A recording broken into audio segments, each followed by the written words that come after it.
pour la Fashion Week. Hello et bienvenue dans Des-Make-up, le format qui interroge et déconstruit les croyances liées au bien-être, la mode, la beauté et l'entrepreneuriat. Parce que oui, malgré les milliers de contenus qu'on consomme dans toutes ces thématiques, il y a aussi tout un narratif qui est parfois assez mythologique, voire mythomaniaque, et qui peut être de nature à nous culpabiliser. Dans ce format, on parle vrai, on parle de tout ce que ces secteurs comportent de dimensions insécuritaires, frustrantes, questionnantes. On va mettre un grand coup de balai dans les a priori et on va parler vrai. À travers ces portraits, on explore toute la complexité de ce que c'est que d'être un créateur, un entrepreneur ou un acteur de ces secteurs. Je suis Mélodie, fondatrice de l'agence Inside Out et aujourd'hui j'ai le plaisir de recevoir Pierre, fondateur et associé de Framecut et WeChain. Bonjour Mélodie. Bonjour Pierre et bienvenue dans Des-Make-up. Mais merci pour cette invitation. Merci d'avoir répondu présent, je sais que ça n'a pas été facile. C'était très compliqué. Moi je te connais, Ouais. mais peut-être que tu peux nous dire un petit peu, te présenter, nous dire qui tu es et ce que tu fais. Mais avec grand plaisir. Donc moi je suis le fondateur, comme tu l'as très bien dit, de WeChain et de Framecut. WeChain, c'est une application événementielle qui vise en fait à faciliter l'organisation d'un événement et puis aussi l'entertainment et l'implication des invités lors d'un événement corporate bien sûr. Et Framecut, c'est une agence de communication qui a une vraie valeur ajoutée sur tout ce qui va être éditorial, web télé et d'une manière générale le digital. Mais avec toujours la dimension humaine au cœur du projet, c'est-à-dire en général les films et le récit d'une entreprise. D'accord, donc tu es entrepreneur multicasquette, du coup, qu'est-ce que... Oui et non, parce que en réalité, c'est deux sociétés qui sont différentes, mais qui sont très liées. Parce que déjà, souvent, on a des clients qui sont parfois les mêmes, et puis parce que l'enjeu, c'est toujours de mettre en lumière un projet, de mettre en lumière un produit, et on le fait, qu'on le fasse par l'image ou qu'on le fasse par l'application, au final, c'est le même. Notre métier, c'est de révéler. Donc, de révéler des identités, du coup. Des identités et comme on le dit souvent, de démarquer. Notre job, c'est vraiment de démarquer les clients. C'est-à-dire que aujourd'hui, comme je le dis souvent, il y a des dizaines, des milliers d'agences de communication. Le truc, c'est pas une compétition sportive. C'est pas de se dire voilà le premier qui franchit la ligne. C'est de se dire qu'est-ce qu'on apporte de plus, ce petit supplément d'âme qu'on va apporter. Il y a une devise d'ailleurs, je crois, chez Framecut, c'est... C'est nous créons ce qui vous démarque. Ah. On peut le dire d'ailleurs, cette série des make-up est produite par Framecut. Produite de main de maître. De main de maître. Absolument De brillamment. manière complètement objective, on peut le dire. Oui. Et de manière totalement objective. Et puis, ils sont derrière les caméras, donc on faut pas mal parler. Oui, on va faire attention. Ils vont faire des points très disgracieux sur nos visages. Ils nous pointent.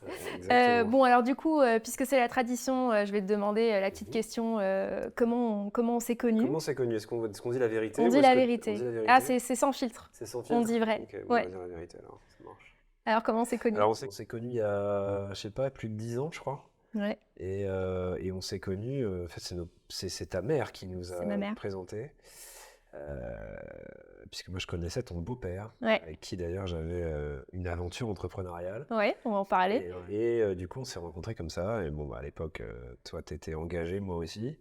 Donc on se voyait en tout bien tout honneur, mais par la suite les choses ont évolué et voilà jusqu'au jour où on partage un nom de famille. Jusqu'au jour où on partage le même nom de famille, et je pense que ta mère y est pour beaucoup, puisque voilà. Big up maman, merci. Big up à maman qui a pas mal bossé, qui m'a pas mal aidé quand même, faut le dire, hein, salut. Voilà. Mais ouais, très fort. Ok. Très forte. Elle a été très forte. Merci. Elle est très forte. Elle est très forte. Big up à Isabelle. Hein. J'ai de quoi tenir. Ouais, je me méfie d'ailleurs. Parce que ok, super. Bah, écoute, merci pour la présentation et cette petite introduction. On va rentrer un peu dans le vif du sujet. Ouais. Donc, pour comprendre, là, aujourd'hui, combien tu as de sociétés? 2. Donc, tu as Framecut et WeChain. Ça a toujours été le cas? Tu as toujours été entrepreneur? C'est quoi un peu ton parcours? Comment t'en es arrivé là où t'es? Ça n'a pas toujours été le cas.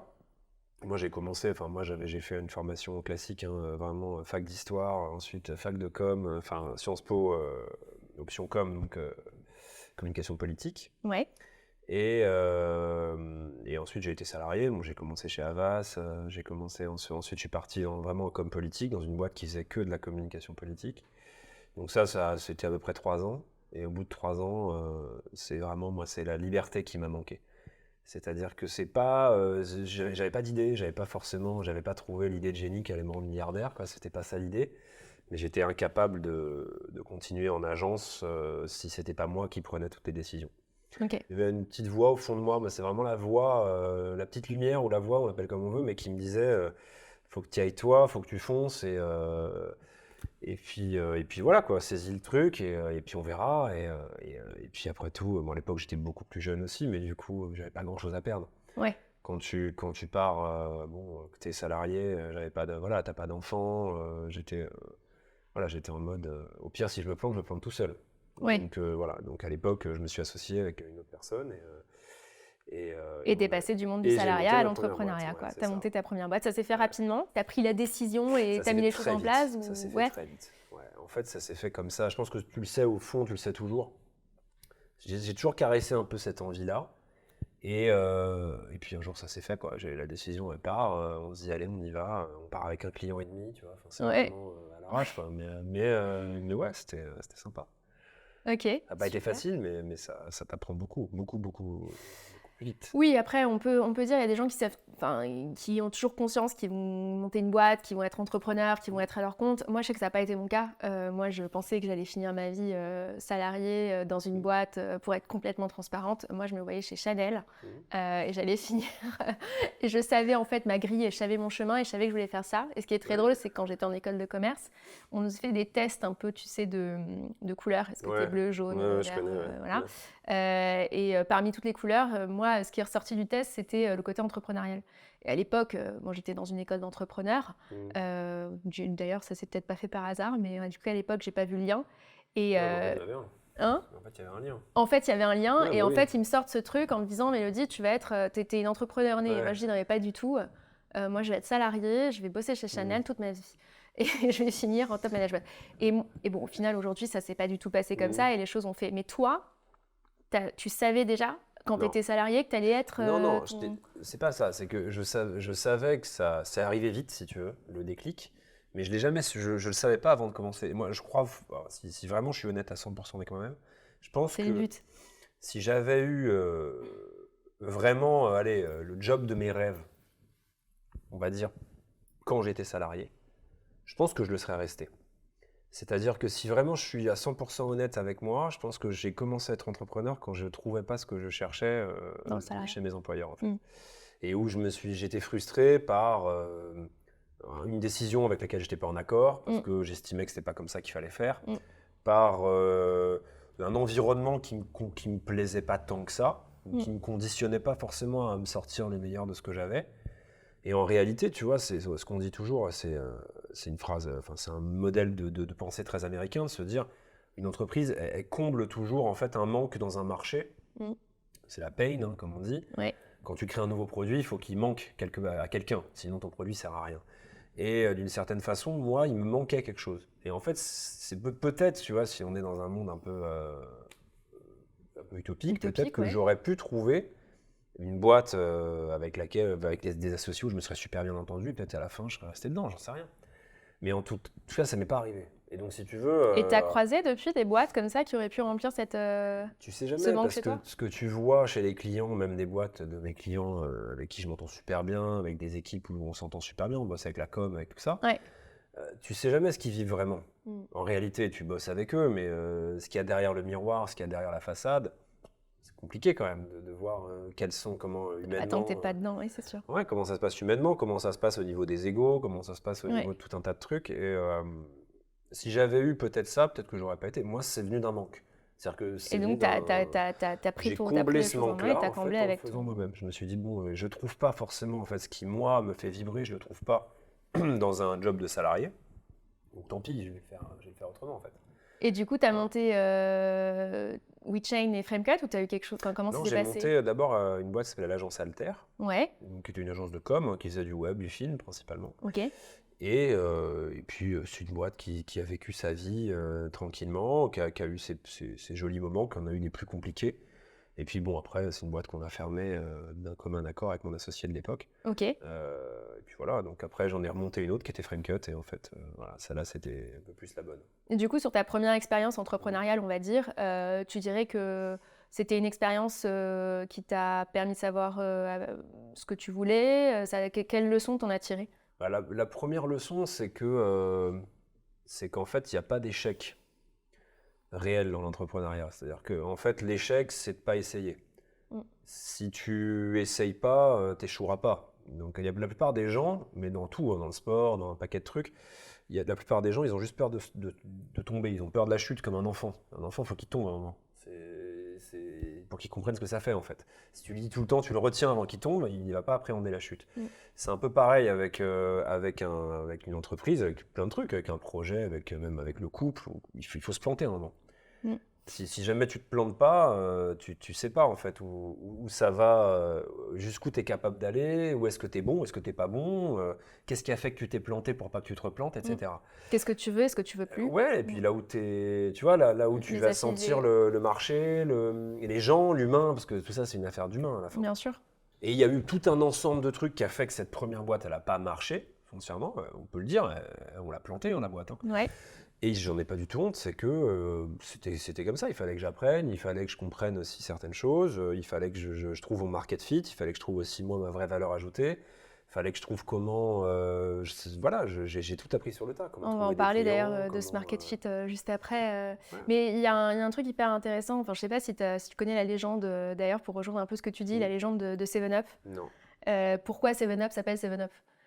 Parce qu'en fait le fondateur, il a monté 6 boîtes avant de monter 7-Up, et 7-Up c'était sa 7e. Okay. Et les boîtes qu'il a fondées et qu'il a montées juste avant, il y a eu des échecs qui ne sont pas des échecs dont il avait honte ou quoi que ce soit, mais qui lui ont permis au final de créer 7-Up. Alors c'est une légende à confirmer, mais je trouve que c'est intéressant parce que ça rejoint un petit peu ce que tu dis là. Est-ce que tu penses qu'il faut passer par l'échec dans l'entrepreneuriat pour réussir par la suite?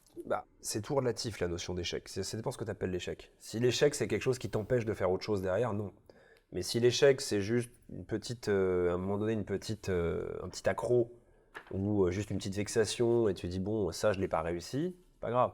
T'as une phrase très célèbre, je crois que c'est Mohamed Ali, hein, c'est je ne perds jamais, soit je gagne, soit j'apprends. Bon, c'est la meilleure explication. Et finalement, le modèle 7-Up dont tu parles, je connaissais pas l'histoire, mais si tu veux, il y a un truc qui est très révélateur, et ça, sans glorifier le modèle américain, il y a plein de défauts au modèle américain, hein.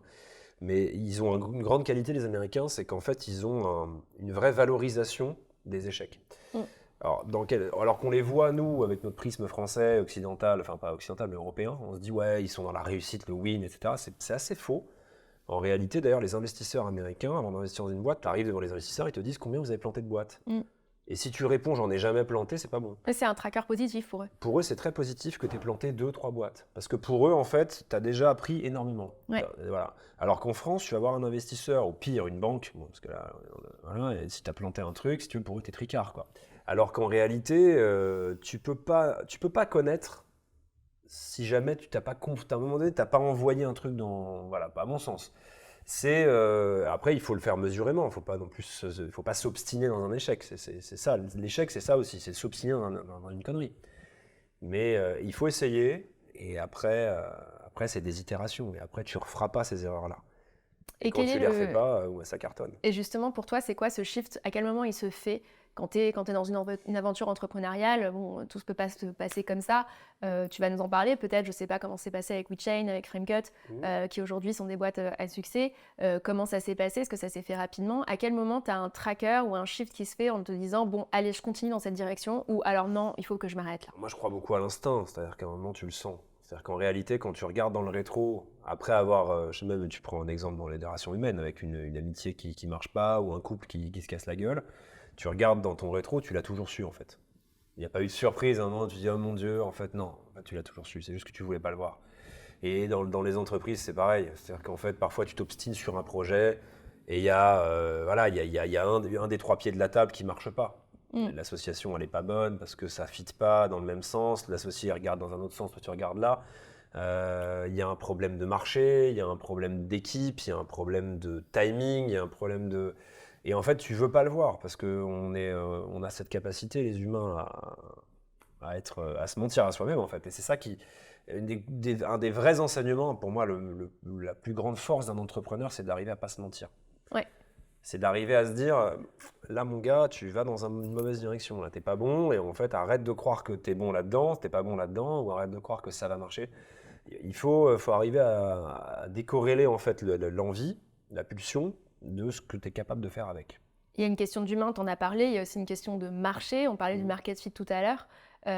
Toi, comment tu l'as appréhendé ça, ce market fit justement? Le market fit, c'est bon, sans faire d'anglicisme de partout, c'est vraiment la capacité en gros de ton produit à s'insérer sur un marché plus ou moins grand, plus ou moins concurrentiel, etc. Et la première chose, c'est l'opportunité ou le besoin. On a une tendance à, là aussi c'est une différence de culture, les Français raisonnent en opportunité. C'est-à-dire que moi je vais te dire un truc, voilà, j'ai inventé un verre qui fait que le verre reste toujours froid, par exemple. Je dis n'importe quoi. Ouais. Ça c'est une vision très américaine, très française, c'est de se dire bon je trouve un truc, c'est génial, les gens vont adorer. Mais personne ne te l'a demandé. Hein. Non. La vision américaine c'est de se dire tout le monde en a marre de boire son coca chaud, je vais inventer un verre qui devient froid. Donc tu raisonnes avec vraiment un besoin, avec une pain du marché. Moi je sais que j'ai toujours fonctionné par opportunité. Ouais. Et après, est-ce que cette opportunité, elle peut rencontrer un market fit? C'est plus ma manière de fonctionner. Ok. Et derrière, tu vois si tu testes, si sur tel marché ça marche, sur tel marché ça marche pas, etc. etc. Et donc aujourd'hui, après avoir donc tu as trouvé ton market fit hein, sur tes deux structures, qu'est-ce que tu fais? Enfin, c'est quoi Framecut? Qu'est-ce que vous faites? Vous révélez des identités, vous créez des contenus qui démarquent, mais dans la pratique, c'est quoi? Dans la pratique, si tu veux, c'est pour moi le principal talent d'une agence, mais ça vaut pas que pour nous. Hein. Je parle de n'importe quelle agence en fait, même pour la tienne. Quand tu es une agence, il faut arriver à comprendre que ton vrai talent, ça va être à chaque fois que tu changes de client, c'est que tu arrives à être dans sa tête et dans sa peau, dans le cas d'une agence de com. C'est-à-dire de te dire, ok, qu'est-ce qu'il vit, qu'est-ce qu'il veut te transmettre comme message, c'est quoi ses éléments de langage, comment il parle. C'est-à-dire qu'il faut parler à sa place, il faut être un ventriloque. Et ça, c'est à mon sens la vraie qualité dans une agence. Ce qu'on arrive à faire, c'est qu'on passe d'un groupement pharmaceutique à une association politique, en passant par, si tu veux, des offices du tourisme. Et on arrive à choper, si tu veux, comment ils parlent. Et nous, on parle à leur place, avec notre expertise, si tu veux, purement technique, qui soit dans le film, dans le web, dans la com d'une manière générale. L'idée, c'est que on se met à leur niveau. Et quand je dis à leur niveau, c'est vraiment, c'est un peu comme un acteur, quoi. Une agence, pour moi, c'est comme un acteur qui prépare un rôle. Robert De Niro, il expliquait que 2 mois avant chaque film, il essayait de vivre comme son personnage. Donc il se mettait, quand il jouait dans les films où il jouait des truands italiens, il bouffait qu'italien, il vivait à l'Italie, il traînait avec des mecs un peu louches, et ça lui permettait de se nourrir comme ça de tout un tas de trucs vraiment contextuels, tu vois. Et donc dans la pratique, là, par exemple, pour Inside Out, tu ferais quoi pour te préparer? Après Inside Out, c'est un peu facile, puisque je vis avec la fondatrice, mais c'est un peu plus simple.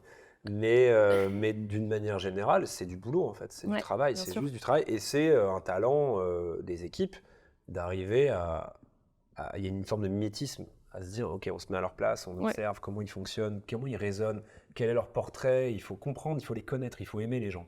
Quand t'aimes les gens, quand t'aimes tes clients, tu peux pas faire ce métier si t'aimes pas les gens. Non, c'est impossible. C'est impossible. Par exemple, tu vois, on parlait de market fit ou quoi, tu peux faire ce que tu veux si t'as une agence, quelle qu'elle soit. Immobilière, bien-être, com, RP, market, ce que tu veux. Tu as une agence, tu n'aimes pas les gens, un mec qui a une agence immobilière par exemple, c'est le modèle économique le plus con du monde. Hein. Tu ouvres une porte, tu fais visiter un appart, c'est combien, etc. Quand tu y réfléchis. Mais si tu n'aimes pas les gens, si tu n'arrives pas à comprendre pourquoi ce jeune couple il veut cet appart et pas l'autre, parce qu'en fait ce qu'ils veulent c'est une chambre en plus, machin, etc. Si tu t'es pas mis à leur place, tu vas jamais vendre ton truc. Il faut juste aimer les gens. Après sur l'autre modèle, si on parle de WeChain, c'est vraiment beaucoup plus... c'est moins incarné, puisque c'est un produit. On est moins c'est pas une agence, on n'est pas dans l'incarnation de la chose, mais en revanche, on est dans le besoin. C'est-à-dire qu'il faut qu'on comprenne à 100% quel est le besoin de notre persona. En général, c'est des femmes, hein, puisque c'est de la com et de l'événementiel, donc on a quand même plutôt affaire à des femmes. Mais quand je dis, voilà, cette nana-là, elle a ce besoin-là, elle a ce modèle, comment on fait pour qu'elle soit archi contente? Du coup, c'est vrai que tu es entrepreneur, tu as plusieurs boîtes, on en a parlé. Est-ce que quand tu les as créées, ton but, est-ce qu'il était précis? Est-ce que tu avais envie de changer le monde? Si tu es honnête ou... Non, parce qu'on entend beaucoup aujourd'hui, c'est vrai qu'on vit dans une période où le monde change. Il y a de plus en plus besoin de s'en préoccuper, mais bon, on entend beaucoup d'histoires hyper inspirantes où on veut changer le monde, on veut révolutionner les choses. C'était ton cas? Après, le monde, il a toujours changé, hein. Donc, quand on dit le monde change en ce moment, le monde, il ne fait que changer. Donc, c'est Parcours normal. d'historien qui nous... Ouais, non, c'est juste, faut juste replacer les choses dans leur contexte, quoi. On n'est pas à une époque où ça change plus qu'à une autre. Euh, je pense qu'il y a des gens qui ont la prétention, parfois la capacité, hein, à le changer. Moi, honnêtement, modestement, je voulais pas changer le monde. Je veux toujours pas changer le monde. Si je change déjà mon monde à moi, c'est bien. Tu vois. Donc, comme je dis souvent, je cherche pas à changer le monde, je cherche à changer ma vie, quoi. Et déjà, quand tu changes ta vie, t'impactes ta famille, t'impactes tes amis, t'impactes le monde autour de toi, c'est déjà pas mal. Voilà. Du coup, en parlant de ta vie et de ton quotidien, à quoi ça ressemble ton quotidien? C'est très dur de faire une journée type, je pense. Je travaille beaucoup, mais je suis beaucoup en déplacement. Il y a Ouais. des jours où je vais être en télétravail, des jours non, des jours. C'est très varié. Je pense que j'ai pas une seule journée qui est la même. Alors, et ce qui par contre ne change pas, c'est que tous les soirs, la dernière action de travail que j'ai, c'est de faire mon planning du lendemain. Ok. De vraiment remplir l'ensemble des cases quand elles ne le sont pas complètement, d'affiner tout ça. J'ai besoin Tu de me fais ça coucher sur un agenda, ouais. sur un agenda Sur l'iPhone, ouais. sur l'iPhone. J'ai besoin d'avoir, avant de me coucher, mon planning exact du lendemain. C'est mon seul, sinon je ne peux pas me coucher tranquille. Donc ça fait partie de tes routines, on Ouais. va dire. Donc le soir avant de te coucher, Toujours. tu notes dans ton agenda ce que tu dois faire point par point la semaine, le jour d'après. Toujours, ouais. C'est ça. Tu as d'autres routines, tu as d'autres choses un petit peu que tu gardes quand même par rapport à ton rythme qui est du coup hyper changeant, en déplacement. Enfin, moi je le connais, je sais qu'il est quand même hyper. Il change tous les jours. Est-ce que tu as d'autres points comme ça que tu te maintiens pour un peu. Je pense qu'il faut. En fait, c'est essentiel d'avoir un équilibre, c'est-à-dire même si tu n'y arrives pas, mais de tendre à avoir un équilibre. D'être le moins déséquilibré possible. En fait, c'est ça le truc. Donc, il faut que tu aies du sport, il faut que tu aies de l'artistique, il faut que tu aies des moments aussi avec les gens qui comptent pour toi, que tu sacralises des choses. Donc, moi, ce que je sacralise, c'est des moments de sport, des moments où je vais jouer de la musique, des moments où on va passer du temps ensemble. C'est très important. C'est important, mais c'est vrai que c'est Ouais. pas évident. Bon, surtout quand on est deux Ça l'est jamais, entrepreneurs, hein. en tout cas. Mais c'est pas parce que c'est pas évident que c'est impossible, en fait. C'est pas évident, mais c'est vrai que je trouve que c'est important de garder ces moments pour soi. Moi, c'est pareil, j'essaye toujours de garder mon moment pour faire du sport, j'essaye de faire mon moment pour me faire mes courses, pour manger des choses vraiment qui me font du bien. Et si j'ai pas le temps, je commande. Et nos moments de couple, du coup, pour garder cet équilibre un petit peu. C'est essentiel. Sinon, tu es une victime de ton propre système. Je pense que c'est plus évident quand tu as un couple un peu, un salarié, un entrepreneur, mais c'est vrai que quand tu es deux entrepreneurs au rythme un petit peu comme on a, bon, on s'en sort bien quand même. Oui et non, tu sais quoi, parce que quand on s'est mis ensemble, toi, tu étais encore C'est salarié, vrai. moi, j'étais déjà entrepreneur, et moi, je trouve que c'était moins évident. C'est vrai. Parce que je pense que tu comprenais moins facilement, en tout cas, les dérèglements de calendrier que génère la vie d'un entrepreneur, les week-ends passés à bosser parfois. Et en fait, quand tu es deux entrepreneurs, au final, moi, je trouve que c'est plus simple. C'est vrai que c'est plus simple Ouais. parce que tu comprends le rythme de Tu as l'autre. plus d'empathie, oui, et puis on sait quoi, que des fois c'est plus calme, des fois on sait que ça l'est moins. Ouais. Je pense que, je sais plus qui disait ça, mais je sais plus où j'avais lu ça, mais il y a un truc qui est hyper important, c'est toujours de prévenir ton entourage. Quand ça va être un moment dur, Mm. tu sais que tu as 2 semaines, ça va être l'horreur, c'est la guerre, tu vas te coucher, tu vas finir de bosser à 23h, ça arrive, Ça arrive, enfin, ça arrive, pas souvent, Ça arrive, non, mais ça enfin, arrive. pas souvent, Toi, pas ça tous les arrive quand jours. tu pars à l'étranger sur des TV shows. Moi, ça arrive avant les Fashion Ouais, Week. même Enfin, sur c'est comme des ça. coups de bourre de livraison client, Ouais. on a des sprints, il faut prévenir. Faut Mais c'est dire vrai que ça, à c'est la hyper personne important. avec qui tu vis, il faut lui dire, bon là, je vais pas être trop là, quoi. Mais même avec, même moi je le vois, hein, juste avant de commencer par exemple des Fashion Week, je sais que je vais être en rendez-vous client, que je vais courir dans tous les sens. J'envoie un message à mes parents, mes amis, mes machins. Toi, tu le sais parce que tu le vis, mais je serai pas trop dispo ces prochaines semaines. Je suis désolée. S'il y a un truc, envoyez-moi un message. C'est ça. Mais c'est vrai qu'il faut pas avoir peur de prévenir les gens Non, parce il faut que le faire. à force de vouloir faire plaisir à tout le monde, après tu te perds quoi. Tu peux pas être focus. Tu peux pas faire plaisir à tout le monde et puis tu peux pas avoir cette charge mentale aussi. Il faut aussi décharger ça en se disant bon attends, non, là c'est prio et puis voilà, il faut juste prioriser. C'est une des mes principales qualités de l'entrepreneur. C'est pas d'ailleurs d'être organisé, il faut être organisé à sa manière, mais il faut prioriser. Il faut prioriser. Ouais. Il y a des choses, il y a un moment, il y a des choses que tu pourras pas faire dans les temps, par contre, parce qu'il y a d'autres choses plus importantes. Si tu veux absolument être organisé et suivre à la lettre quelque chose et sans prioriser, tu vas dans le mur. Ouais. Un petit peu à l'image qu'on a parfois, qu'on voit en ce moment sur les réseaux de l'entrepreneur qui est illustré dans un kayak Ouais. en train de descendre une énorme cascade type au Canada et qui essaye de tout faire, de pagayer, de descendre, En fait, Après, un entrepreneur, le but, c'est vraiment d'arriver en bas en vie, quoi. C'est pas un forcément entrepreneur, c'est un mec, pareil, j'ai plus je suis, malheureusement, je fais beaucoup de citations sans en connaître les auteurs, donc voilà, c'est un peu moche, mais il y a une phrase très marquante, c'est un entrepreneur, c'est un mec qui saute dans le vide et qui construit un parachute pendant le temps qui tombe, quoi. C'est ça. Il y a une dimension quand même toujours un peu fuite en avant et après, il faut te démerder. Ouais. C'est quand même beaucoup de démerde, et à tous les niveaux, parce que tu as des types, si tu prends, moi j'aime bien prendre cet exemple, tu prends le boulanger qui est en dessous, tu prends un mec qui gère une PME de 100 personnes, je sais pas, qui fabrique des chaussures en Normandie, et Elon Musk, tu as 3 vies différentes. Bien sûr. À tous les niveaux, niveau argent, niveau exposition médiatique, niveau responsabilité. Mais les 3, ils ont un gros point commun, c'est que quand ils rentrent chez eux le soir, ils peuvent pas poser leur boîte. Non. Voilà. Il n'y a pas de fin. Il n'y a pas de fin. T'es impliqué, quoi. Le mec avec sa boulangerie, c'est son bébé, c'est sa vie. Il va y penser avant de s'endormir. Le mec avec son usine de pompe, c'est pareil. Et Elon Musk, c'est pareil au final. Alors, sur des degrés. Sur des degrés différents, avec des challenges. Mais c'est vrai que tu peux pas fermer ta boîte. Tu la fermes jamais. C'est pas possible.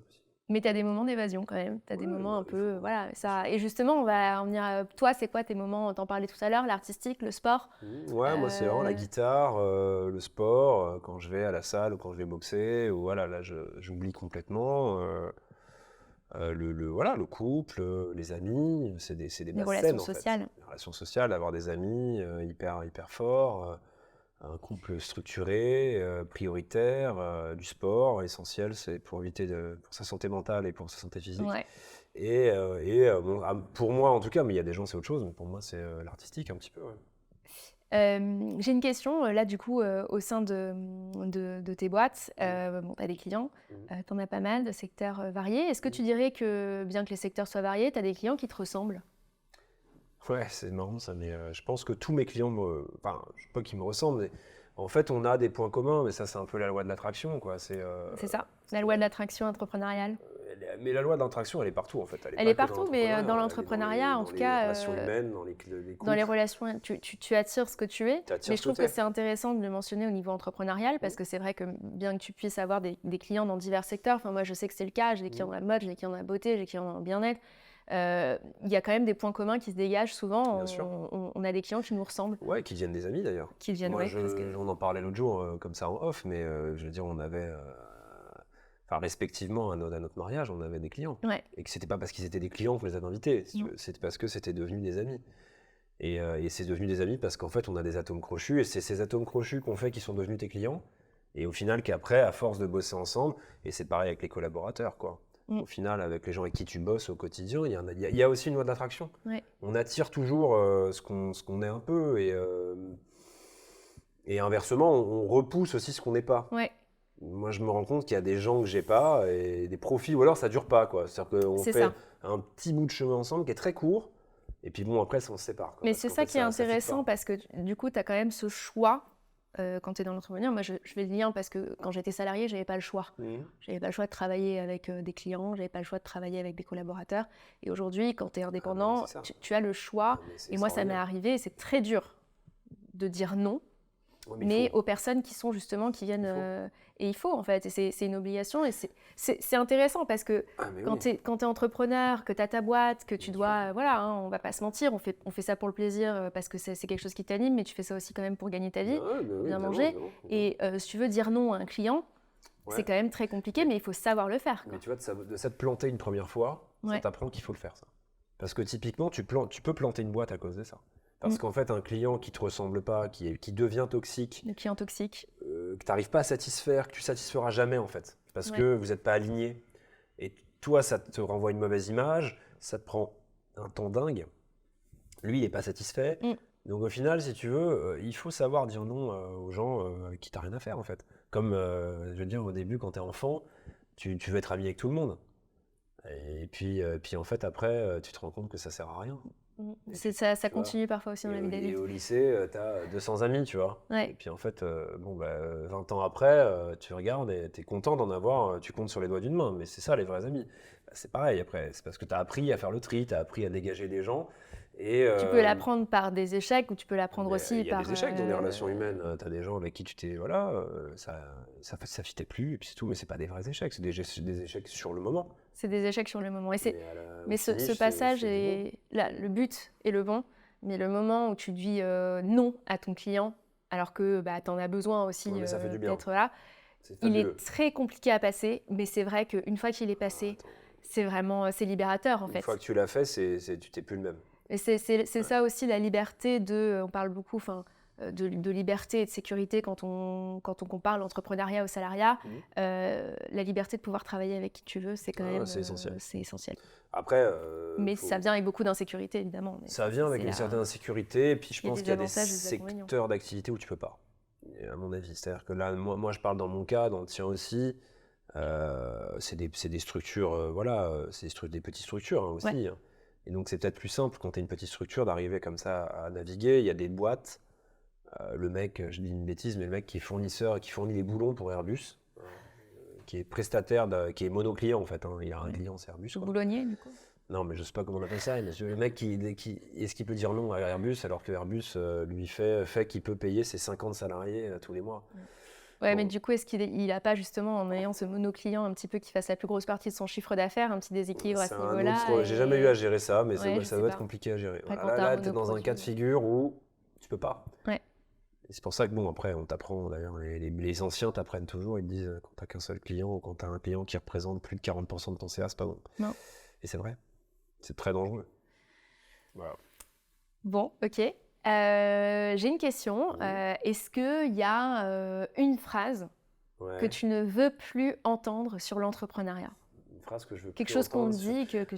Non, le truc, moi, vraiment, le truc que je peux pas entendre, et que j'ai jamais pu entendre, hein, mais que je peux pas entendre, c'est ah ouais, mais toi, tu peux partir sur un coup de tête en Italie, tu vois, t'as de la chance. La chance. Voilà, c'est la chance. T'as de la chance. La Ouais. chance, j'ai du mal à l'entendre. Ouais, Moi aussi. la chance, j'ai un peu du mal. Le tas de la chance. Ou Parce que la chance, c'est comme je le dis souvent, et sans du tout. Enfin, c'est quelque chose que je vis de manière très positive, mais quand tu commences l'entrepreneuriat, tous les gens qui te disent après, ah, putain, t'as trop de la chance, c'est des gens qui, eux, vivaient dans un confort beaucoup plus important que le tien, puisque toi, quand tu commences, en général, tu peux à peine te payer, tu sais même pas dans quoi tu t'es lancé, tu commences à flipper, etc., etc. Et à ce moment-là de ta vie, c'est pas toi qu'on voit le soir au restaurant ou en vacances, quoi. Alors Non. après, évidemment, il y a un moment où ça bascule de l'autre côté, puisque ça commence à performer un peu plus. Et c'est à ce moment-là que ouais, le mot chance est compliqué à entendre. Mais après, c'est normal aussi dans le sens où les gens se rendent pas compte de ce qu'il faut pour arriver au stade où on te dit c'est de la chance. C'est en effet ça. Et je dis ça à Il mon y a, tout petit niveau. Hein, il y a vraiment, beaucoup de nuits blanches. Il y a beaucoup de, ouais, il y a de même des doutes, mois où tu sais pas de si tu doutes. vas pouvoir payer tes factures ou tu peux pas les Ouais, payer. tes Il y a des doutes, mois où des parce que insécurités, des insécurités, c'est des privations aussi, des choses que tu peux pas faire à ouais. l'instant T parce que tu peux pas. Niveau temps, niveau argent, niveau tout ça. Et tout ça, à un moment donné, voilà quoi, tu en profites un jour. Mais c'est vrai que c'est tout sauf de la chance, quoi.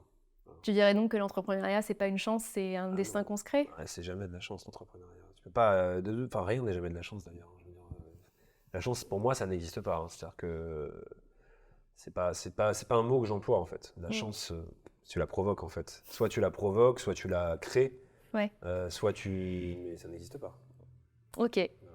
Bon bah écoute, merci. Je pourrais continuer Mais à on va continuer hors caméra, on continue. hors caméra, on continue. On va passer au Fire Question. On va Allez. passer au Let's Be Allez, Real. let's be real. Let's be real, on a été honnête et vrai dans tout cet échange. On a été honnête et C'est un peu vrai. le but de D-Makeup. Là, je vais te poser 10 questions. Mhm. L'idée, c'est que tu me répondes comme tout cet échange, sans filtre, Allez, avec vas-y, balance. ce qui te revient. T'es prêt? C'est parti. Ok. Une phrase qui te motive? J'aime bien cette phrase, je crois que c'est Enzo Ferrari, la phrase si tu le rêves, tu peux le faire. Quelqu'un qui t'a inspiré? Alors ça, c'est quelqu'un qui m'a inspiré. Alors moi, je suis pas très fan comme type. J'ai pas un tempérament de fan. Donc j'ai pas vraiment quelqu'un qui m'a inspiré. Je pourrais même pas te sortir un entrepreneur pour moi. j'ai pas trop de... Mais en fait, par contre, j'ai beaucoup de gens. En fait, je m'inspire de beaucoup de gens selon mes rencontres. Mais ça peut être n'importe qui, tu vois. Ça peut être un mec avec qui je discute dans un bar. Ça peut être quelqu'un que je suis à un moment donné sur un sport, sur de la musique, sur... Et c'est un mix de tout ça, quoi. Ok. Je me fais ma Tu fais ta tambouille. tambouille, Ouais, je fais ma tu fais ta tambouille. tambouille Et d'inspiration tu un me... peu dans divers secteurs et ok. Ouais, je peux pas te donner un nom parce que tu me demandes dans 2 mois, c'est un autre, quoi. Ok. Tu vois, voilà, c'est pas...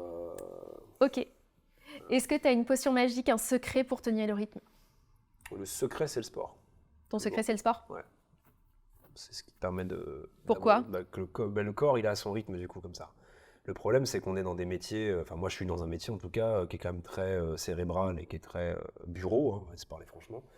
Et si tu fais pas... Enfin, on n'est pas fait pour être des sédentaires, en fait. Les Ok. êtres humains, on n'est pas fait pour être derrière un écran, quoi. Donc, à un moment, il faut quand même... Donc tu dirais en fait équilibrer. tu dirais pour pour que ton mental y suive, il faut que ton corps y... Il faut que ton Ok. corps il fasse ce qu'il est fait pour être fait, c'est-à-dire techniquement aller chasser pendant 3 jours dans la forêt, quoi, tu vois. Ok, allons, ok, très bien. Comme je peux pas chasser 3 jours dans la forêt. Tu pourrais? C'est Oui, peut-être une c'est vocation. peut-être une future boîte, hein. J'irai Aller kiffer chasser dans la vie, je sanglier chasse. dans le maquis. Ouais, ouais. Ok, J'aime faire pas des trop, battues. mais bon, Ouais. pourquoi pas. Très bien. Ok, j'en ferai un ragoût. Ah, mais oui, Ouais, volontiers. ce que les gens disent de toi. Non, que j'ai de la chance. Non, blague à part. Non, les gens disent de moi que je suis prévenant en général. Ce que tu aimerais que les gens disent de toi. Les gens disent de moi ce que j'aimerais, je sais pas, que je suis quelqu'un de droit. Voilà.